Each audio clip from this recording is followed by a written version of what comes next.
This video is in regards to the reflection paper. As I begin, I'd like to draw your attention to the syllabus, and if you go to one of the last pages of the syllabus, scroll down here to the grading method and scale, you'll notice that the reflection paper rough draft, here number 7, is worth 40 points.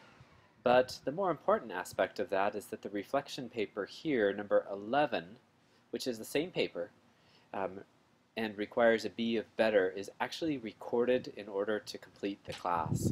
And so this is an assignment that is mandatory for successful completion of GS 300, and I want to draw your attention to a number of aspects regarding this assignment. So keeping in mind that it's assignment that is going to be required, I want to be able to help you to do your best on that.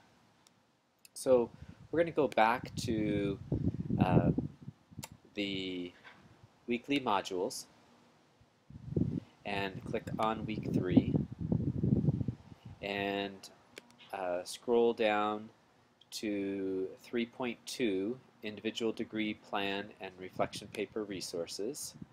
There's quite a few things in here that we've already looked at before in some other videos, but what I want to draw your attention to is reflection paper example 1 and then the second example here. Now there are other examples that are available on the BGS website, and I encourage you to look at them for content, but these two here particularly I want to draw your attention to. First, I'm going to click here on the reflection paper example 1, and this should give us this example here. Andy, his class here. This is his reflection paper. Now, this assignment is due either in MLA or APA format. I know MLA format far better than I know APA format, but I do know APA format well enough to recognize that this isn't exactly APA format. But Andy has done a good job here, and you can see his title page, and if you scroll down to the second page, this is his body, you can begin to read through his example here, and he has noted his interviewee, Dr. Jody Mead, during the introductory portion. He's told a little bit about himself. He has talked about what he wants to be doing in the future, and he's talking about what he is doing presently. Each of the examples, and in the paper that I'll be looking for from you as well, is that you spend approximately 50% of your time, if that's usually the easiest place to write, 50% of your time in the past, 30% in the future, or excuse me, in the present, and 20% looking to the future. This saves your reader from reading all about what you have done in the past, but not really knowing what you're doing presently or what you're planning to do in the future.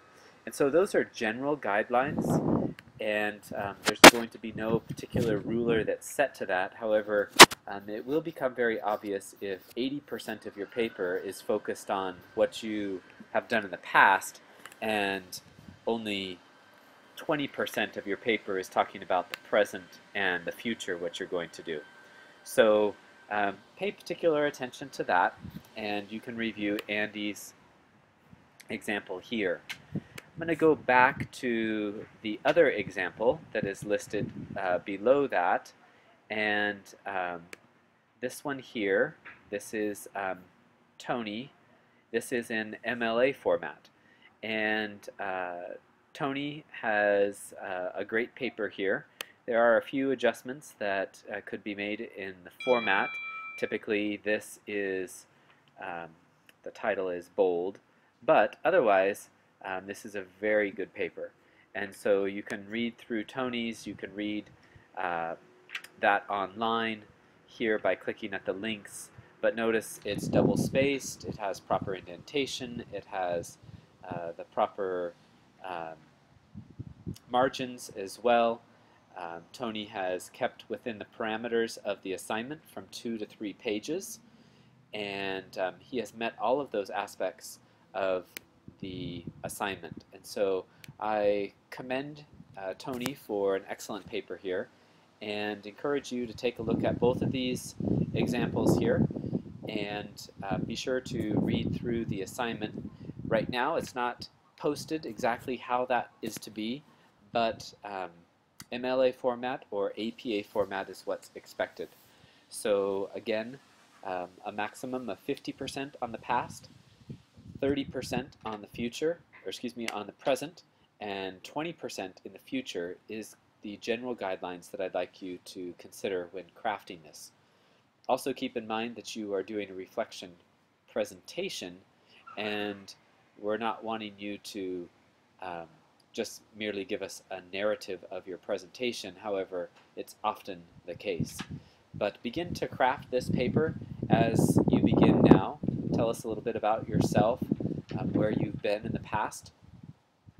Then tell us a little bit about what you're doing right now, the classes that you're taking presently, the people that you're interviewing, the things that you're finding out about the degree as you seek to craft your own IDP. And then tell us a little bit about your hopes and dreams for the future.